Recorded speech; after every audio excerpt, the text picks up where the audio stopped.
And I think just to touch on, I think this rolls into the next question where we're talking about, social impact and financial inclusion and where this is, changing the lives of us. I mean, one of the early stories I remember being told about Uber is that in every country that Uber or every city that Uber is properly present, there's a drop of 80% in the call outs to ambulances. I mean, that is, something I'd never ever heard about Uber, and certainly would have been great PR had they done it early on. But that really shows how fantastic some of these platforms are and how they really enable the lives of people. And I think, like I've mentioned in the past with you, Sandeep, I was in Mumbai at the time when Uber was really gathering a lot of speed. And I remember a guy who was, his first time using the app. I mean, he was the driver. I knew the app better than him. I was showing him how to use it. But it was fantastic because it was really a modern way of him to earn his living. It moved him away from being either a day laborer or do something very menial to doing something really quite interesting. Yeah, I think beyond this financial inclusion of providing them a livelihood, yes, you can drive for an Uber, earn the money. What Uber realized in the last, about 2 years ago, is when we make our payments to our driver partners, they earn on our platform. Let's say they earn $100 on our platform. At the end of the week, we sweep out the balance and say, here's your $100 to your bank account. This person then takes this $100 and it's in the driver partner's bank account, let's say Bank of America, and then uses the Bank of America card to go spend this $100 somewhere. And we actually pay processors money to transfer the $100. So we have, in effect, given the $100 to the driver, and then we are not involved in the process of this person spending that $100, but we should be. And that's where we introduced the Uber driver debit card, where we said, if you have this debit card with you, transfers to this debit card is free and instantaneous. You can get paid immediately. And you know what? You can use this card and shop anywhere. So that's just one example of saying, we don't want to stop with, hey, we helped you earn $100. That's great. That was the story for a lot of years. But now we want to help you effectively spend that $100 intelligently. What if I tell you that with this card that you use, you get 30% off of fuel in any store, any gas station? What if I tell you, because of the deals Uber can sign, when you want to pay your T-Mobile or your telephone bill, it's 20% off, simply because you're using the Uber debit card. So we can make a significant impact on how you spend the $100 and increase your savings, because Uber can negotiate better rates and improve the lives of people, not just by saying, here's $100, go spend it however you want. Instead of that, saying, here's $100, and here's how you can spend $100 better and increase your savings. Yeah, wow. I mean, that's really the textbook definition of strategic innovation, right? Because one of the biggest problems that ride-hailing companies typically have is not just rider retention, but driver retention. And really, I think once you do what Uber is doing, which is to really become a part of the driver's life, whether he's moving money to his family or even paying a utility bill, it becomes a no-brainer that he sticks with that platform. And I think that's something I've seen certainly in places like London, where you have a high degree of the drivers for Uber are actually immigrants.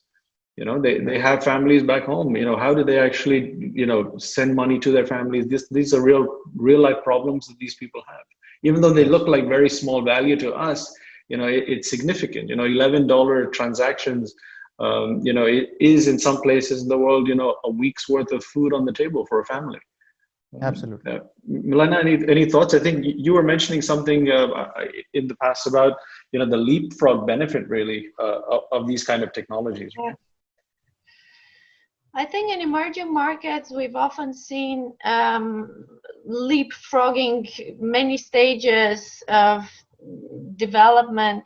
I mean, China is obviously the perfect example, where digital payments are way ahead now than anywhere else.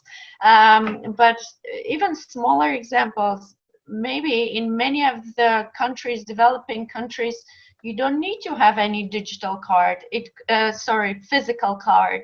It can be all digital on your phone, and having payment capabilities through an app that you use daily, whatever that app may be, the one that you use most, because they're likely to have a phone. They may not have a bank account, but they're likely to have a phone.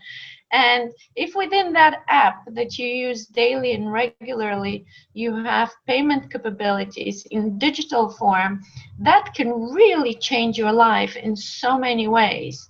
Of course, taking advantage of offers, as Sandeep suggested, but also just being part of the community and the ecosystem. Yeah, and I think this is one of the most important things here to recognize when it comes to financial inclusion is that even though people are unbanked, in various parts of the developing world, it doesn't mean that they don't live extremely busy financial lives. The only problem really that they face is that they're using informal channels. There's very little, if any, transparency. There's very high cost. And really that's where technology makes a big benefit. So even if you're looking at someone who is doing dairy farming in Kenya, to actually enable that person to become a part of the entire ecosystem. So he's not just selling, his milk to a processor or a distributor. He's actually part of that entire ecosystem, and he sees where his milk is going. He sees the real value of that, and actually owns more of that value. That really, I think, is where the technology that we talk about, the digitization of these kind of old economies, really is the future when it comes to financial inclusion. I mean, even things like TikTok, if you guys have seen, yes, there's a lot of controversy around the ban that's going around. But I'm thoroughly, entertained when I see people, in rural parts of India that are on TikTok that have 1 million followers.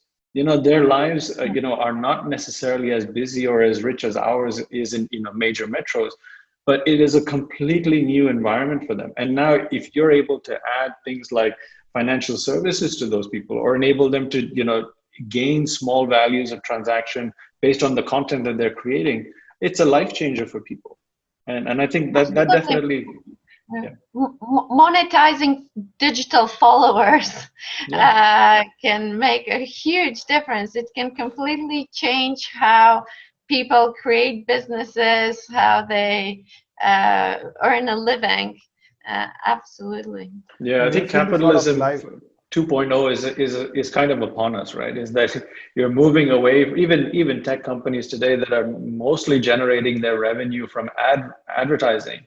You'll actually see it more driven from the communities that they've created, the users themselves.